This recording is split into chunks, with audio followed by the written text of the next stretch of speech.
अब कुछ बात कर लें पाकिस्तान तहरीक इंसाफ की, और जिसकी तरफ से जेल भरो तहरीक पूरे जोर शोर के साथ जारी है, लेकिन इम्पैक्ट वो क्रिएट नहीं कर सकी जिसकी तवक्को थी।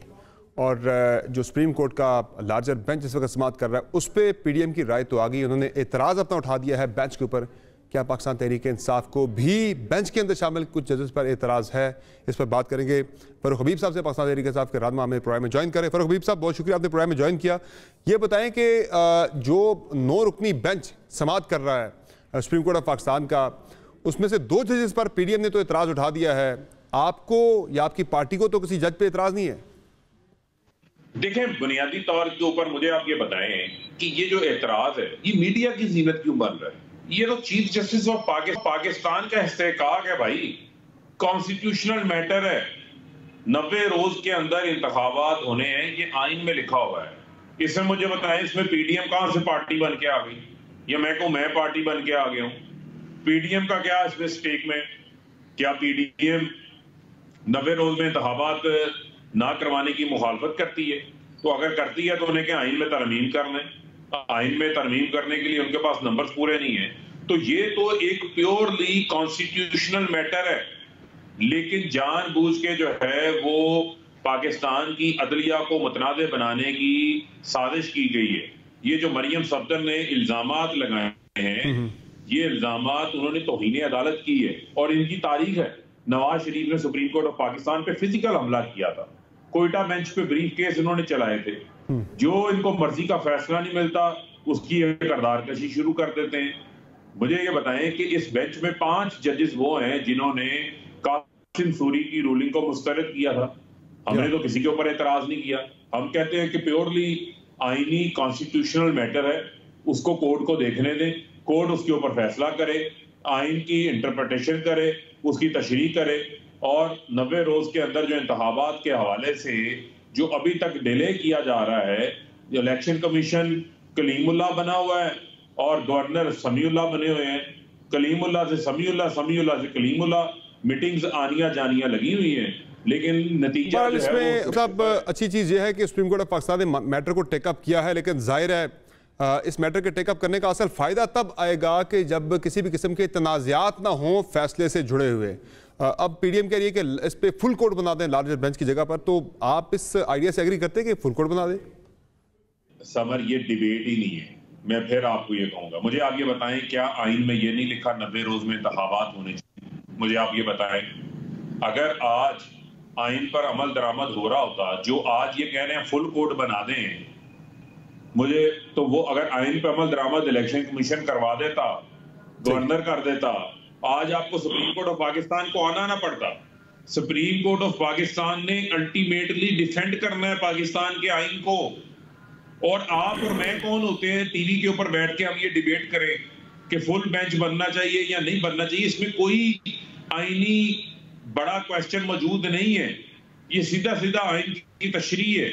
ये चीफ जस्टिस ऑफ पाकिस्तान की पावर्स हैं, ये उनकी फंक्शनल पावर्स हैं जो उनको उनका मनसब फराहम करता है। तो लिहाजा अगर आप और मैं बैठ के ये डिबेट करेंगे तो फिर तो हम रोजाना बैठ के ये डिबेट किया करेंगे टीवी शोज में कि ये 1 रुकनी बेंच होना चाहिए, 2 होना चाहिए, 3 होना चाहिए, फलाना जज होना चाहिए, नहीं होना चाहिए। इस डिबेट को हमें बंद कर देना चाहिए। ये डिबेट ही नहीं है।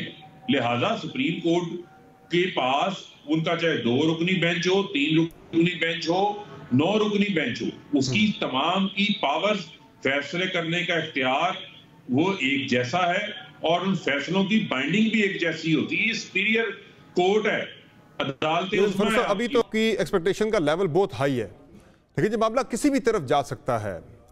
एक मौजूद जज ने ये रिमार्क्स भी दिए हैं कि देखना यह भी होगा कि जिस तरह से 2 असम्बलियों को तहलील किया गया, क्या वो दुरुस्त था? आईनी और कानूनी तरीके से ये असम्बलियाँ तहलील हुई है?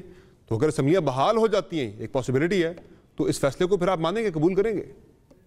देखें, मैं फिर आपको ये कहना चाहता हूं कि इस हवाले से तो आइन में कोई अबहाम ही नहीं है भाई। हमने 186 के नंबर्स पूरे किए, वजीर आला को एतमाद हासिल हुआ, वजीर आला ने असम्बलियां तहलील करने की एडवाइस गवर्नर को भेज दी, जो आइन के मुताबिक असम्बलियां तहलील हो गई। अब आइन को क्या री राइट करना है? कोई नजरिया जरूरत, डॉक्ट्राइन ऑफ नेसेसिटी दोबारा जाग रही है। क्या मौलवी तमीजुद्दीन मूवमेंट जो है वो दोबारा आ गई है? ऐसा नहीं होगा। हमने अदलिया की आजादी के लिए बड़ी कुर्बानियां दी हैं, पाकिस्तान ने बड़ा सफर तय किया है। अब ये नहीं हो सकता कि हम दोबारा जाके स्क्वायर वन के ऊपर खड़े हो जाए। असम्बलियां जब तहलील होती हैं तो आइन के मुताबिक होती हैं। अगर गैर आइनी तौर पे असम्बली तहलील हुई है तो पहले ही कोर्ट्स में मामला चला जाता, लेकिन जब नंबर्स पूरे हो गए, वजीर आला को इख्तियार है, उन्होंने अपना इख्तियार को एक्सरसाइज कर लिया और उस इख्तियार को आइन के मुताबिक एक्सरसाइज किया है। अब ना तो उसमें कोई ऐसी कंडीशनैलिटी नहीं लगी हुई जो वजीर आला को ये रोकती हो कि आप असम्बलियां तहलील नहीं कर सकते, या ये हालात हो तो आप असम्बलियां तहलील करें। उसमें तो आइन बड़ा वाज़ेह है कि उनके पास पावर है, वो एक असम्बली गवर्नर को फॉरवर्ड करेंगे, गवर्नर दस्तखत से असम्बली तहलील करेगा, नहीं करेगा तो 48 घंटों में खुद ब खुद असम्बलियां डिसॉल्व हो जाएंगी। वही पंजाब में हुआ, KPK में गवर्नर ने खुद दस्तखत असम्बलियां तहलील कर दी। तो कोई नई रॉकेट साइंस है ही नहीं है, और आइन किसी को दोबारा रीराइट करने की हम इजाजत नहीं देंगे। चले ठीक है। अब मुझे जेल भरो तहरीक के बारे में जरा बता दें। आपकी तहरीक तो जारी है बड़े जोर शोर के साथ, लेकिन KP के अंदर से भी कल किसी भी नामी ग्रामी शख्सियत ने वहां से गिरफ्तारी नहीं दी। पंजाब में उस्मान बुज़दार साहब ने अभी तक गिरफ्तारी नहीं दी, आपके साबिक वज़ीर आला थे। जिन लोगों ने गिरफ्तारियां दी भी हैं उनमें भी जिस तरह से शाह महमूद कुरैशी साहब के हवाले से उनके बेटे की पटिशन आ गई, दरखास्त आ गई उनकी बाजियाबी कर उनकी रिहाई के लिए। असद उमर साहब की फैमिली की तरफ से भी पटिशन आ गई है। ये तो लगता है इसका एक मजाक सा इस वक्त उड़ाया जा रहा है आपकी तहरीक का, जेल भरो तहरीक का, कि वो इम्पैक्ट नहीं ला पाई जो आप एक्सपेक्ट कर रहे थे। शायद इसकी वजह यह भी है कि खान साहब की गिरफ्तारी चूंकि नहीं हुई इसलिए इसका इम्पैक्ट नहीं आ रहा। आपको ये चीज देखनी पड़ेगी कि जो लोग मजाक बना रहे हैं, मुझे सिर्फ ये बताएं, नवाज शरीफ 4 साल से लंदन बैठे हुए हैं, ठीक है। नवाज शरीफ के बच्चों की, जब नवाज शरीफ की अहलिया की डेथ हुई है तो वो अपनी वालदा की तदफीन करने पाकिस्तान नहीं आए, सिर्फ जेल जाने के खौफ से नहीं आए। यहां तो भाई मेरे जेल की सलाखों को खुद चूमा है उन्होंने। जो आप कह रहे हैं कि जो चले गए अदालतों में, चले गए अदालत में तो गए हैं, उनकी बाजियाबी के लिए मालूम तो हो उनको कहां पे रखा है। आप एक कैदी के हकूक तो होते हैं ना, मुझे बताएं। अब ये तो नहीं कि आप कहें कि आप ग्वांतानामो बे में चले गए, खुदा न खास्ता आप किसी से मुलाकात नहीं कर सकते, दवाइयां नहीं पहुंचा सकते, उनके जो इस्तेमाल है जरूरिया की चीजें हैं वो नहीं पहुंचा सकते। तो भाई प्रिजनर्स के भी हकूक होते हैं कि नहीं होते? आपको तो उसके ऊपर बात करनी चाहिए। लेकिन जब आप लोग सवाल करते हैं कि मजाक बन गया, मजाक नहीं बना, ये मजाक नहीं है, ये हकीकी आजादी की जिदोजहद है। जो लोग बाहर हैं, अगर आज आजाद फजा में सांस ले रहे हैं तो ये कुर्बानियां को अपनी जात के लिए नहीं ले रहे। को शाह महमूद कुरैशी, असद उमर का को जात का मकसद नहीं है भाई। हम मुल्क के लिए निकले हैं, रूल ऑफ लॉ के लिए निकले हैं। जो इस मुल्क में इंसानी हकूक की खिलाफ वर्जियां हो रही थी, जो जुल्म, तशद्दुद, बर्बरियत हो रही थी, आप ही की बिरादरी के अरशद शरीफ को शहीद कर दिया गया, 16 FIR काटी गई। आप लोगों में से 10 रैंकर्स खड़े हो जाते, एहतजाज करते, किसी की जरूरत ना होती, किसी के ऊपर नाजायज FIR काटती। लेकिन जब आप खामोश हो जाते हैं तो फिर ऐसा ही होता है। पहले एक को शहीद किया, 2 को मुल्क से बाहर जाना पड़ा, 4 को जेल में डाल दिया गया, मीडिया की आवाज बंद कर दी गई। ये जुल्म हम तो नहीं बर्दाश्त कर सकते, हम तो इसके खिलाफ लड़ेंगे। किसी को मजाक लगता है तो वो मजाक समझता रहे, लेकिन ये मजाक नहीं है। चले मुझे ये बता दें कि फैसलाबाद में भी अब ये तहरीक आ रही है यकम को, आप भी गिरफ्तारी दे रहे तैयार हैं? बिल्कुल, फैसलाबाद में हमारी तैयारी है भरपूर तरीके से। मैं खुद फैसलाबाद से जो है वो गिरफ्तारी दूंगा, और हमारे साथ बहुत सारे पाकिस्तानी और भी गिरफ्तारी देंगे।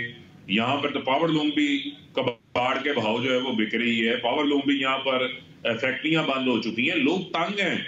ये मैंने आपको पहले कहा कि ये लोगों का एक अपना एहतजाज का एक मुनफरद तरीका है जो उन्होंने अपनाया है।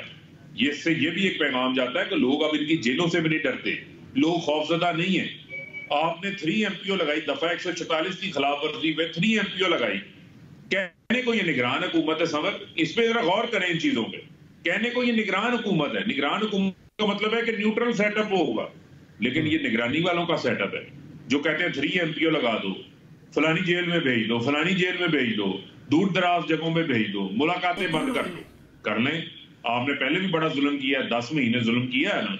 हमारे इरादे तो नहीं तोड़ सके, ना हमारे हौसले तोड़ सके, लिहाजा आप जो मर्जी करें, लेकिन इंशाअल्लाह हम अपने मकसद के साथ खड़े हैं, इमरान खान के साथ खड़े हैं, डट के खड़े और इमरान खान बहुत शुक्रिया आपका फरूख हबीब साहब, आपने प्रोग्राम में अपना कीमती वक्त दिया। यकीनी तौर पर पाकिस्तान तहरीक इंसाफ की जेल भरो तहरीक जारी उसारी है, लेकिन इसका असल इम्पैक्ट तब क्रिएट कर पाएगी तहरीक इंसाफ जब इमरान खान की गिरफ्तारी होती है या मजीद सीनियर रहनुमा के गिरफ्तार होते हैं, और जिस तरह से उनकी फैमिलीज की तरफ से अप्रोच किया जा रहा है उनकी रिहाई के लिए, इससे मेरे ख्याल से तहरीक के ऊपर मजीद मनफी असर मुरतब हो सकता है। इसका फ़ायदा शायद तहरीक इंसाफ को इतना खास इसका ना हो सके। अब देखता है कि खान साहब की ज़मानत पे आगे आ रही है, उस पर तहरीक इंसाफ जाके उनकी ज़मानत की दोबारा से उनकी दोबारा ज़मानत मांगती है जाके, या फिर खान साहब अपनी ज़मानत के लिए नहीं जाते और गिरफ्तारी दे देते हैं। इस पर भी काफ़ी ज़्यादा मुंतज़िर होगा इस तहरीक का मुस्तकबिल। आज की शोबे तक